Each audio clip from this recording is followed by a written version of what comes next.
یوسف کی خوشبو آ رہی ہے ان کو۔ قالوا تاللہ انک لفی ضلالک القدیم، انہوں نے یہی کہا گھر والوں نے، خدا کی قسم آپ اپنے اسی پرانے خیال میں ہیں، پرانے وہم میں ہیں، آپ سمجھتے ہیں کہ یوسف زندہ ہے، حالانکہ نہ معلوم وہ کہاں کا ہلاک ہو چکا، ختم ہو چکا۔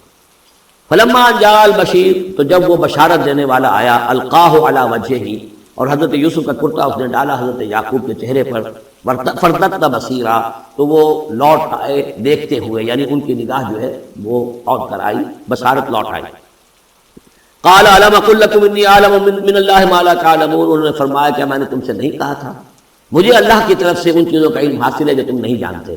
قالوا یا ابانا استغفر لنا ذنوبنا انا كنا خاطئین، ان کا ابا جان ہمارے لیے استغفار کیجیے، اللہ تعالیٰ سے ہمارے گناہوں کی معافی کی درخواست کیجیے، یقیناً ہم خطا کار تھے، ہم سے غلطیاں ہوئی ہیں۔ قال سوف استغفر لکم ربی،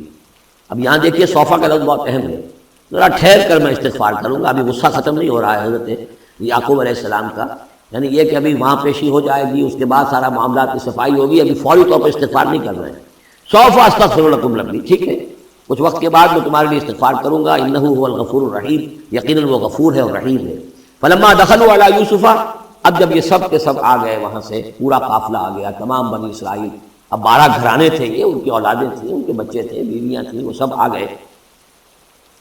لما دخلوا علی یوسف آویٰ الیہ ابویہ، تو اب انہوں نے اپنا جو بھی تخت، جو بھی جگہ اونچی ہوگی بیٹھنے کی، اپنے والدین کو، اپنی والدہ کو بھی اور حضرت یعقوب کو بھی وہاں بلا لیا۔ وقال ادخلوا مصر ان شاء اللہ آمنین، اور کہا کہ اب آپ لوگ مصر میں داخل ہوں اللہ چاہے تو پورے امن کے ساتھ، یہاں آپ کے لیے امن ہے، سکون ہے، راحت ہے۔ ورفع ابویہ علی العرش، اور اپنے والدین کو انہوں نے اپنے تخت کے اوپر اٹھا لیا، اوپر بٹھا لیا۔ وخروا له سجدا، وہ سب کے سب ان کے سامنے سجدے میں گر گئے۔ یہ سجدہ تعظیمی کہلاتا ہے، جو کہ پہلی شریعتوں میں جائز تھا۔ شریعت محمدی علیہ صاحب الصلاۃ والسلام میں جہاں دین کی تکمیل ہو گئی ہے، تو واقعہ یہ ہے کہ پھر توحید کا معاملہ بھی جو ہے وہ آخری درجے میں تکمیل کو پہنچا دیا گیا۔ یہ سجدہ تعظیمی اب حرام مطلق ہے، لیکن اس سے پہلے یہ جائز تھا۔ ہمارے ہاں بعض لوگ جو ہیں وہ قبروں کو یا اور ہم اپنے پیروں کو، بزرگوں کو کہتے سجدہ کرتے ہیں یا جھکتے ہیں، تو دلیل پکڑتے ہیں ان چیزوں سے، یہ سجدہ دیکھو حضرت ابراہیم سے ثابت ہے، فلاں سے ثابت ہے، اور یہ جو حضرت یوسف کو سجدہ کیا گیا ہے، لیکن یہ سجدہ سمجھ لیجیے سجدہ تعظیمی جائز تھا، اس میں کوئی شک نہیں، لیکن اب یہ حرام مطلق ہے۔ وقال یا ابت ھذا تعویل رؤیایا من قبل، اب کہا حضرت یوسف نے ابا جان دیکھیے یہ ہے تعویل میرے اس خواب کی جو میں نے بچپن میں دیکھا تھا، 11 ستارے اور سورج اور چاند میرے سامنے سجدے میں ہیں، تو گویا کہ 11 بھائی اب سجدے میں ہیں اور والدین سورج اور چاند کے حکم میں ہیں۔ قد جعلھا ربی حقا، میرے رب نے اس خواب کو سچا کر دکھایا۔ وقد احسن بی اذ اخرجنی من السجن، اور اس نے کتنا ہی میرے ساتھ اچھا سلوک کیا، انعام فرمایا مجھ پر جب کہ مجھے قید خانے سے نکلوایا۔ وجاء بکم من البدو، اور آپ سب لوگوں کو لے آیا ہے یہاں بادیہ نشینی کی سخت زندگی سے نکال کر یہاں حضارت اور تمدن اور وقت کی عظیم ترین جو متمدن ملک ہے اس کے اندر آپ کو پہنچا دیا۔ من بعد ان نزغ الشیطان بینی و بین اخوتی، اس کے بعد کہ شیطان نے میرے اور میرے بھائیوں کے درمیان دشمنی ڈال دی تھی۔ ان ربی لطیف لما یشاء، یقیناً میرا رب تدبیر کرتا ہے بہت خفیہ طور پر جس چیز کی وہ چاہتا ہے، لوگوں کو سمجھ میں نہیں آتا، لیکن اللہ تعالیٰ کی تدبیر جو ہے وہ بالآخر کامیاب ہوتی ہے۔ انہ هو العلیم الحکیم، یقیناً وہی ہے ہر شے کا علم رکھنے والا اور حکمت والا۔ رب قد آتیتنی من الملک، اب دعا کر رہے ہیں اللہ تعالیٰ کی طرف رجوع کر کے، پروردگار تو نے مجھے حکومت بھی عطا کی، وعلمتنی من تاویل الاحادیث، اور مجھے چیزوں کی تہ تک پہنچنا، باتوں کی تہ تک پہنچنا یا خوابوں کی تعبیر کا جاننا یہ علم سکھایا۔ فاطر السماوات والارض، اے وہ ہستی جس نے آسمان اور زمین کو پیدا کیا ہے، انت ولی فی الدنیا والآخرہ، تو ہی میرا پشتپناہ ہے، مددگار ہے، کارساز ہے، دنیا میں بھی آخرت میں بھی۔ توفنی مسلمن، مجھے وفات دیجو اسی حالت اسلام میں، فرما برداری ہی کی حالت میں، والحقنی بالصالحین، اور مجھے شامل کر دیجو اپنے صالح بندوں میں۔ ذالک من انباء الغیب نوحیہ الیک، یہ ہیں غیب کی خبروں میں سے جو ہم وحی کر رہے ہیں اے نبی، اے محمد آپ کی جانب۔ وما كنت لديهم اذ اجمعوا امرهم وما هم يمكرون، اور آپ تو ان کے پاس موجود نہیں تھے جب انہوں نے فیصلہ کیا تھا، اتفاق رائے کیا تھا حضرت یوسف کے بارے میں، اور جب کہ وہ چال چل رہے تھے، پلاننگ کر رہے تھے۔ وما اکثر الناس ولو حرصت بمؤمنین، اور یہ بھی سن لیجئے آپ کتنا ہی چاہیں لیکن اکثر لوگ ایمان لانے والے نہیں۔ آپ سے سوال کیا گیا، اس کا جواب انہیں دے دیا گیا، اتنا عمدہ، اتنا خوبصورت، ہر چیز جو ہے کھول کر بتا دی گئی، لیکن یہ لوگ ایمان لانے والے نہیں۔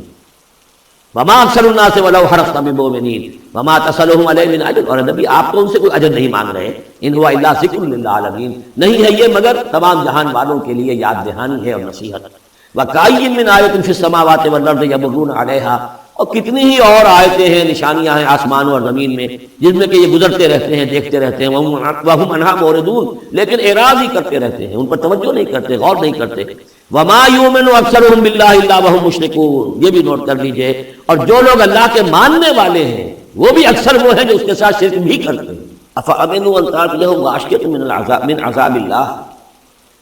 کیا وہ نچنت ہیں، اس سے بے خوف ہو چکے ہیں، اس سے کہ آ دھم کے ان پر کوئی عذاب کی طرف سے ڈھانپ لینے والی شے، کوئی آفت عذاب کی، اللہ کے عذاب کی، اور تأتیہم الساعۃ بغتۃ، اور انہیں اس کا بھی کوئی ڈر نہیں رہا ہے کہ قیامت اچانک آ پہنچے، وہم لا یشعرون، اور انہیں اس کا احساس تک نہ ہو۔ قل ھذہ سبیلی ادعو الی اللہ علی بصیرۃ انا ومن اتبعنی، کہہ دیجئے اے نبی صلی اللہ علیہ وسلم یہ میرا راستہ ہے اور میں اللہ کی طرف بلا رہا ہوں، لیکن یہ میرا بلانا اور اس راستے کا اختیار کرنا اندھیرے میں ٹامک ٹوئیاں مارنے کے مترادف نہیں ہے۔ علی بصیرۃ انا، میں بصیرت باطنی کے ساتھ، سوجھ بوجھ کے ساتھ، سمجھ کر، کانشیسلی، شعور کے ساتھ میں اس راستے پر چل رہا ہوں اور اس راستے کی طرف بلا رہا ہوں۔ اور جہاں تک تو حضور کا معاملہ ہے وہ تو بات بالکل واضح ہے کہ پورے شعور کے ساتھ، ادراک کے ساتھ، یقین کے ساتھ، بصیرت باطنی کے ساتھ، ظاہر بات ہے کہ آپ اللہ پر ایمان بھی رکھتے تھے اور اللہ کی طرف بلا بھی رہے تھے۔ یہاں زیادہ قابل توجہ ہے وہ من اتبعنی، جو میری پیروی کر رہے ہیں، وہ بھی اندھے بہرے مقلد نہیں ہیں، بلکہ وہ بھی میری پیروی کر رہے ہیں، تو وہ بھی علی بصیرت، سمجھ کر، شعور کے ساتھ۔ آج کے دور میں سب سے زیادہ بڑھ کر جس ایمان کی ضرورت ہے وہ ایمان وہ ہے کہ جو شعور کے ساتھ ایمان، اس لیے کہ ایک عقیدے کے درجے میں یقین، ایک جسے ہم کہہ دیں کہ بلائنڈ فیتھ، وہ بھی اپنی جگہ پر بہت قیمتی شے ہے۔ بلائنڈ فیتھ بھی اگر ہے، یقین ہے اللہ پر اور آخرت پر اور رسالت پر، تو بڑی قیمتی شے ہے۔ وہ بلائنڈ فیتھ بھی جو ہے انسان کی شخصیت کو بدل کر رکھ دے گا، اس کی زندگی کا نقشہ بدل دے گا، اس کی ویلیوز کو بدل دے گا۔ لیکن یہ کہ جس چیز کی زیادہ ضرورت ہے خصوصاً اس دور میں، اور کسی انقلابی دعوت کے لیے جو نظام کو بدلنا چاہے، صرف افراد کو نہ بدلنا چاہے، نظام کو بدلنا چاہے، تو چونکہ نظام کے اوپر جو لوگ زیادہ باشعور ہوتے ہیں ان کا تسلط ہوتا ہے، انٹیلیجنسیا اس کے اوپر قابو یافتہ ہوتا ہے، تو جب تک ان کے اندر ایمان گھر نہیں کرے گا نظام نہیں بدلے گا۔ ضرورت اس ایمان کی ہے جو اعلیٰ وجہ بصیرت ہو۔ وسبحان اللہ وما انا من المشرکین، اور اللہ پاک ہے اور میں ہرگز شرک کرنے والوں میں سے نہیں ہوں۔ وما ارسلنا من قبلک الا رجالا نوحی الیہم من اہل القری، اور اے نبی صلی اللہ علیہ وسلم ہم نہیں بھیجا ہم نے آپ سے پہلے مگر یہ کہ مردوں کو ہم بھیجتے رہے جن کی طرف ہماری وحی آتی تھی، بستیوں والوں میں سے جو بھی رسول بھیجے، نبی بھیجے، وہ سب مرد ہی تھے، انسان تھے۔ افلم یسیروا فی الارض، تو کیا یہ لوگ زمین میں گھومتے پھرتے نہیں ہیں؟ فینظروا کیف کان عاقبۃ الذین من قبلہم، کہ پھر وہ دیکھتے، غور کرتے، عبرت پکڑتے کہ کیا انجام ہوا ان کا جو ان سے پہلے تھے۔ اشارہ انہی اقوام کی طرف ہے۔ وَلَدَارُ الْآخِرَةُ خَيْرٌ لِلَّذِينَ اتَّقَوْا فَلَا تَعْقِلُونَ، اور یقیناً آخرت کا گھر تو بہتر ہے انہی لوگوں کے لیے جو تقویٰ کی روش اختیار کریں، تو کیا تم عقل سے کام نہیں لیتے؟ حَتَّىٰ إِذَا اسْتَيْأَسَ الرُّسُلُ وَظَنُّوا أَنَّهُمْ قَدْ كُذِبُوا جَاءَهُمْ نَصْرُنَا، یہ آیت میں مشکلات القرآن میں سے ہے، اس کی بہت سی آراء ہیں، لیکن جو توجیہ میرے نزدیک صحیح ہے وہ میں آپ کے سامنے رکھ رہا ہوں۔ حَتَّىٰ إِذَا اسْتَيْأَسَ الرُّسُلُ، یہاں تک کہ جب رسول مایوس ہو جاتے ہیں۔ مایوس کس بات سے ہو جاتے ہیں کہ اب یہ لوگ ایمان لانے والے نہیں ہیں، جن کے دلوں میں کچھ نہ کچھ فطرت سلیمہ موجود تھی، ابھی ان کی فطرت بالکل بگڑی نہیں تھی، وہ ایمان لا چکے ہیں، یعنی اب جو ہم بلو چکے ہیں اس کو، اس چاٹی میں سے اب مکھن نکل چکا ہے، اب آگے کوئی اور مکھن نکلنے والا نہیں۔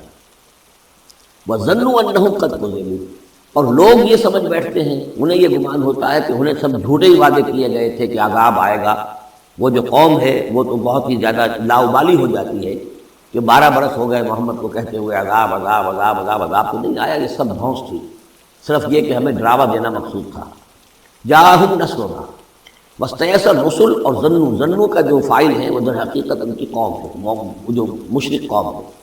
کہ انہوں نے یہ سمجھا کہ یہ سب ہمیں جھوٹے ہی دھونس دی گئی تھی عذاب وغیرہ کی۔ جاءہم نصرنا، تو ہمارے نبیوں اور رسولوں کے پاس پھر اللہ تعالیٰ کی نصرت آ جاتی تھی۔ فنجی من نشاء، پھر بچا دیا جاتا تھا جس کو ہم چاہتے تھے۔ ولا يرد بأسنا عن القوم المجرمین، اور ہمارا وہ عذاب اور ہماری وہ سختی جو ہے نہیں لوٹائی جا سکتی تھی، نہیں پھیری جا سکتی تھی مجرموں کی قوم سے، ان پر وہ عذاب واقع ہو کر رہتا تھا۔ لقد كان في قصصهم عبرة لأولي الألباب، ان کے حالات میں، اس بیان میں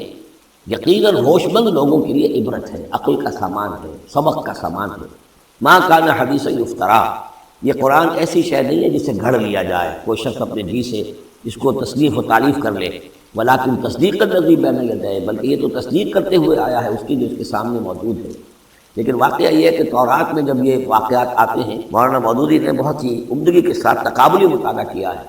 کہ تورات میں جب یہ قصہ بیان ہوا ہے تو اس بیان کے اندر جو حسن ہے جو قرآن بیان کر رہا ہے، اور جو اس کے اندر حکمت کے نکات قرآن مجید نے بیان کیے ہیں، معلوم ہوتا ہے کہ اس کا کوئی 100واں حصہ بھی تورات کے بیان میں نہیں۔ اس کی وجہ کیا ہے کہ اصل تورات گم ہو گئی تھی، بعد میں جب وہ حافظے سے مرتب کی گئی ہے تو ظاہر بات ہے کہ اس میں وہ بات پھر پیدا نہیں ہو سکی جو اصل اللہ تعالیٰ کی طرف سے اتری ہوئی تورات میں تھی۔ ما كان حدیثا یفترا ولکن تصدیق الذی بین یدیہ وتفصیل کل شیء وہدی ورحمۃ لقوم یؤمنون، اور اس میں تفصیل ہے ہر چیز کی، یعنی جو بھی ضروری باتیں انسان کے علم میں آنی چاہیے ہدایت کے لیے، اس کی ساری تفاصیل اس میں موجود ہیں۔